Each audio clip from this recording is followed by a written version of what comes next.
नमस्कार मित्रों, आज हम बात करेंगे 1966 में आई एक थ्रिलर फिल्म मेरा साया की।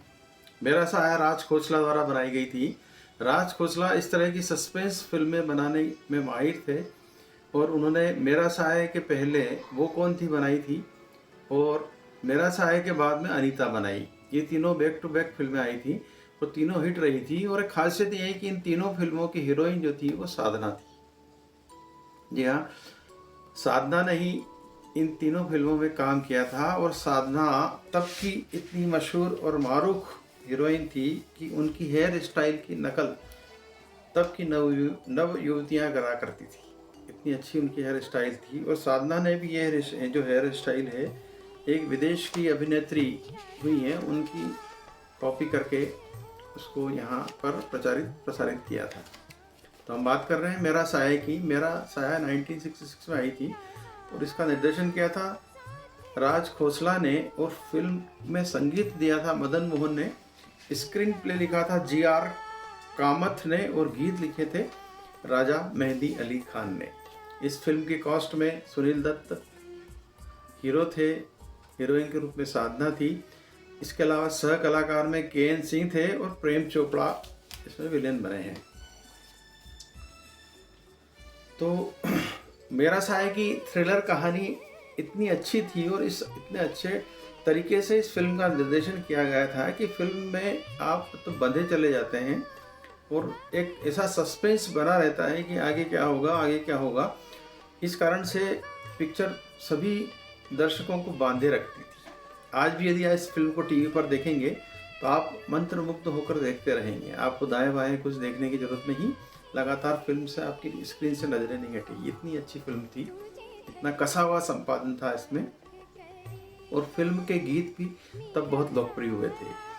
जिसमें एक गीत जो है लता मंगेशकर का है कि मेरे तू जहाँ जहाँ चलेगा मेरा साया साथ होगा, और एक गाना था नैनो वाली ने हाय मेरा दिल लूटा, और एक जो बहुत ही प्रचलित हुआ था जिसमें बरेली शब्द तब पहली बार प्रचलन में आया और पूरे हिंदुस्तान में यह लोकप्रिय हो गया, झुमका गिरा रे बरेली के बाजार में। इस तरह के 3 गीत थे और मदन मोहन का संगीत था। तो इसकी धुनें इतनी कर्णप्रिय और आपको बांधे रखती है कि आज भी जब गीत बजते हैं तो बरबस लोगों का ध्यान आकर्षित कर लेते हैं। तो हम चलें कहानी की तरफ। फिल्म मेरा साया सस्पेंस थ्रिलर थी। इसमें एक वकील होते हैं राकेश सिंह नाम के, जिनका रोल सुनील दत्त ने किया है। कहानी शुरू होती है, वे कहीं विदेश गए हुए हैं, उनको खबर लगती है कि तुरंत आइए, उनके पत्नी बीमार है घर में। घर पहुंचते हैं। घर पहुंचने के साथ ही उनकी बाहों में उनकी पत्नी का दर्दनाक अंत हो जाता है। पत्नी का रोल साधना ने किया है और यहाँ वे अपनी पत्नी के ख्यालों में खोए रहते हैं। मेरा साया साथ होगा, मेरा वो जो गीत बजता रहता है वो लगातार उसके दुख में एक मशहूर वकील और धनी वकील को दिखाया गया है, जिसका रोल सुनील दत्त ने बहुत ही अच्छे तरीके से किया है। इसी बीच क्या होता है कि इधर तो राकेश सिंह अपनी पत्नी के विषयों में दुखी हैं, उधर एक थानेदार होते हैं उनके मित्र राकेश सिंह के, वो आकर कहते हैं कि उन्होंने एक लड़की को पकड़ा है, गिरफ्तार किया है और हूबहू उसकी शक्ल उनकी पत्नी गीता से मिलती जुलती है। तो उनसे आग्रह करते हैं कि चलकर उनसे मिल लीजिए, और वो दावा कर रही है कि वो आपकी पत्नी गीता है, न कि कोई और। राकेश सिंह वकील जो हैं वो चकित हो जाते हैं कि अभी तो मैं 3-4 दिन पहले अपनी पत्नी को अपने हाथों से अग्नि दे करके उनको विदा करके आया और ये एक नया मामला कैसे खड़ा हो गया है। तब मिलते हैं और जो पकड़ी गई महिला युवती होती है वो उनसे कहती है वकील से कि मैं ही गीता हूँ और गीता मरी नहीं है, जो मरी है वो और थी। लेकिन राकेश सिंह को यकीन नहीं आता है और इस तरह से पूरा मामला आगे बढ़ता है। चूँकि वकील हैं और कोर्ट में उनको ये जिरह करना होती है इस मामले में, और वो दावा करती जो पकड़ी गई है कि मैं गीता ही हूँ। कोर्ट इस मामले को आगे बढ़ाती है। अब पूरे कोर्ट के दृश्य इसमें काफ़ी फिल्माए गए हैं। जिरह होती है उससे, जो महिला कह रही है कि मैं गीता ही हूँ, असली पत्नी हूँ। तो उस दौर में पुलिस जो है बार बार ये उनसे कहती है कि इसको आप साबित करिए कि गीता नहीं है, राकेश सिंह से ये कहती है। और इस तरह से फिल्म जो है फुल ऑन सस्पेंस से भरी हुई है। और राकेश सिंह उसकी हमशक्ल से, जो उनकी पत्नी मर गई होती है, उससे जिरह करते हैं और उनसे प्रश्न करते हैं कि कैसे साबित करोगे कि तुम ही गीता, बताओ। लेकिन बड़ी मासूमियत से जो गिरफ्तार युवती वो कहती कि नहीं, मैं ही गीता हूँ, आपकी पत्नी कोई और थी वो। लेकिन वकील को, जो राकेश सिंह को, सुनील दत्त को इसका विश्वास नहीं होता है। वकील बार बार उनसे पूछते हैं कि बताओ, तुम यदि मेरी पत्नी हो तो वो मंगलसूत्र कहाँ है जो तुमने पहना है? तो वो कहती कि नहीं, मंगलसूत्र मैंने जब मैं घर से निकली थी तो मंगलसूत्र उतरा के निकली। लेकिन तब भी राकेश सिंह को भरोसा नहीं होता है। लेकिन होता यह है कि फिल्म में सस्पेंस यूँ बढ़ता है आगे कि जो युवती दावा कर रही है कि वो राकेश सिंह की पत्नी है, वो बराबर एक ऐसी चीज़ें बताती है, अंतरंग चीज़ें, जो उसको सुन करके सुनील दत्त का दिमाग खराब हो जाता है कि ये सारी चीज़ें इसे कैसे पता लगी। वे घर में आके तफ्तीश करते हैं। उन्हें लगता है कि यह हो सकता है कि ये डायरी एक लिखा करती थी उनकी पत्नी गीता, तो डायरी इसके हाथ लगी हो, कोई गैंग काम कर रही हो इस पूरे मामले में। वे डायरी ढूंढवाते हैं लेकिन डायरी मिलती नहीं है वो। तो सुनील दत्त का शक पुख्ता हो जाता है कि कहीं डायरी इस लड़की के पास पहुंची है और ये उसकी पत्नी होने का दावा करती है। एक तरफ तो अपने पत्नी का विषय हो, दूसरी तरफ ये मुकदमेबाजी, बड़ा विचित्र सा असमंजस दिखाया गया है इसमें। और सुनील दत्त ने इस भूमिका को बहुत अच्छी तरह निभाया है। एक ऐसे पति की भूमिका जिसमें उसकी पत्नी हाल ही में मरी है और उसकी यादों के सहारे वो जी रहा है, बदहवास जी रहा है। चेहरे से इतने अच्छे एक्सप्रेशन प्रकट करे हैं सुनील दत्त ने कि वास्तविक दुनिया में किस तरह से किसी का विषय होता है और क्या प्रतिक्रिया देता है, वही सब कुछ इसमें दिखाया गया है। तो इसमें सुनील दत्त की एक्टिंग को पूरे नंबर देना चाहिए, बहुत अच्छा काम किया था उन्होंने। अब होता ये है कि बार बार मुकदमेबाजी होती है, बार बार उसी पीड़ा से गुजरना पड़ता है।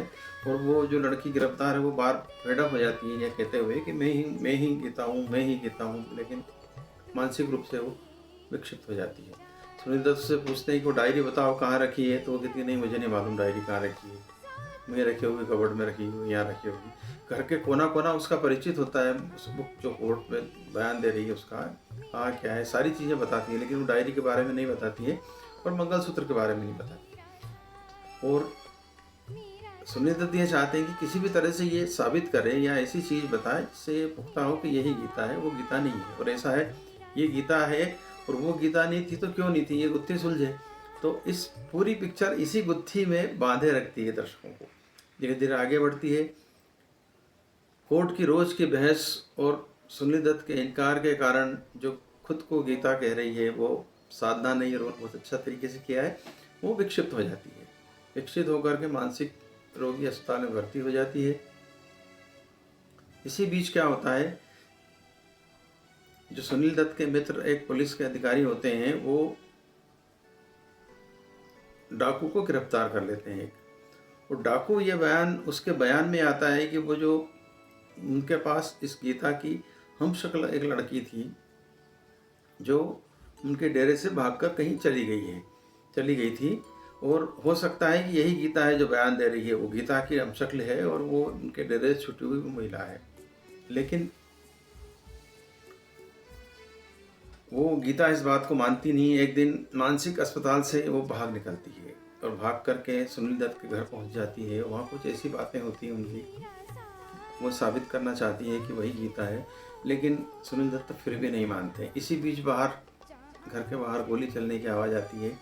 वो जो डाकू बना व्यक्ति है, सूर्यदेव सिंह डाकू, वो इस लड़की का अपहरण करने के लिए आता है। उसको ये लगता है कि ये उसके यहाँ से भागी हुई बंजारन है। अब वो उसी दौर में वो बताती है उसको, जो गीता बनी, जो कह रहे हैं, मैं खुद कहती है कि मैं गीता हूँ उनको, कि भाई मेरी एक बहन थी हमशक्ल, वो गलत संगति में पड़ गई थी, घर से भाग गई थी और मैंने आपसे प्रेम किया, विवाह किया। और यदि ये बात मैंने आपसे इसलिए छिपाई कि हो सकता है आप मुझे अस्वीकार कर दें। और उसी दौरान वो जो लड़की उसकी बहन थी हमशक्ल भाग कर आती है इसके घर पे बीमारी हालत में और गंभीर बीमार होती है। वो उसको शरण देती है घर में और उसके लिए दवा लाने के लिए बाहर जाती है। और दवा लाने के लिए जाती है तो सारे मंगलसूत्र वगैरह घर में उतार के चली जाती है और उसके लिए दवा लेने के लिए आती है। और इसी बीच होता यह है कि वो डाकू उसको उठा के ले जाते हैं, वही समझ के कि वो गीता की हमशक्ल लड़की है, सूर्यदेव सिंह डाकू। और जब पकड़ी जाती है, वो डाकू पकड़ा जाता है, गैंग पकड़ी जाती है, उसी में लड़की बरामद होती है। और इस बीच वो जो इसकी बहन थी हमशक्ल साधना की, वो उसकी डेथ हो जाती है बीमारी में, और वो खबर करते हैं उनको आके उसका अंतिम संस्कार करते हैं, और वो समझते हैं कि वो उसकी। अभी भी यहाँ सस्पेंस है कि वो फिर भी नहीं मान रहे हैं सुनील दत्त इन बातों को, सबूत, क्योंकि सबूत पूरे उनके हिसाब से उनको नहीं मिले। इसी बीच मुठभेड़ होती है बाहर पुलिस की डाकू सूर्यदेव सिंह से। सूर्यदेव सिंह डाकू को गोली लगती है, और मरते मरते वो कहता है कि भाई ये वो वाकई में ये गीता ही है, मैं इसको उठा ले गया था, और ये वो जो मेरे साथ रहती वो लड़की नहीं है। तो यहीं आकर के पटाक्षेप होता है और सुखांत होता है फिल्म का। तो फिल्म इतनी कसी हुई है, बीच में गाने इस तरह से बीच बीच में घुसे हुए हैं इसमें कि वो आपको कहीं मौका ही नहीं देते हैं उठने का। इतनी अच्छी पिक्चर है, और इसमें सुनील दत्त का अभिनय भी बहुत उम्दा है। आपको ऐसा महसूस करा देते हैं कि वो किस तरह से पत्नी के विषयों में परेशान और पागल है एक व्यक्ति। देखिए, वक्त की बात है कि ये बात 1966 की है, और 1985 में ठीक उनकी पत्नी सुनील दत्त की पत्नी नरगिस दत्त गुजर गई, और 1985 से 2005 तक सुनील दत्त अकेले रहे। तो जिस तरह का अभिनय उन्होंने फिल्म में किया था, बाद में वही विषयों की पीड़ा उनको भोगना पड़ी। कभी कभी जीवन में ऐसा कहते हैं ना कि आप जो सोचते हैं या जो अभिनय करते हैं वो आपके जीवन में घटित हो जाता है। तो इस तरह की घटना हुई, और उनके चेहरे से बाद के समय में जब उनके नरगिस दत्त के जाने के बाद उनके चेहरे से वही दर्द झलकता था जो इस फिल्म में देखने वालों ने देखा होगा। एक मेरा अपना अलग विश्लेषण है। ये फिल्म बहुत ही कसी हुई है, इसके गीत भी आपको बहा ले जाते हैं। आजकल की जितनी फिल्में आ रही है, आप उनको एक तरफ करें और इसको एक तरफ करें, ये फिल्म उन पर भारी पड़ेगी, आप देखेंगे। और फिल्म यूट्यूब पे उपलब्ध है, तो पुराने जो कहते हैं ना कि पुराना डायमंड है ये, इसको फिर से देखिए आप। बहुत अच्छी फिल्म है, बहुत अच्छी फिल्म है। और इसमें दोनों का ही अभिनय बहुत ही लाजवाब है, साधना का भी और सुनील दत्त का। और राज खोसला ने निर्देशन तो अल्टीमेट किया ही है। बस आज इतना ही। नमस्कार, हरिशंकर शर्मा की ओर से।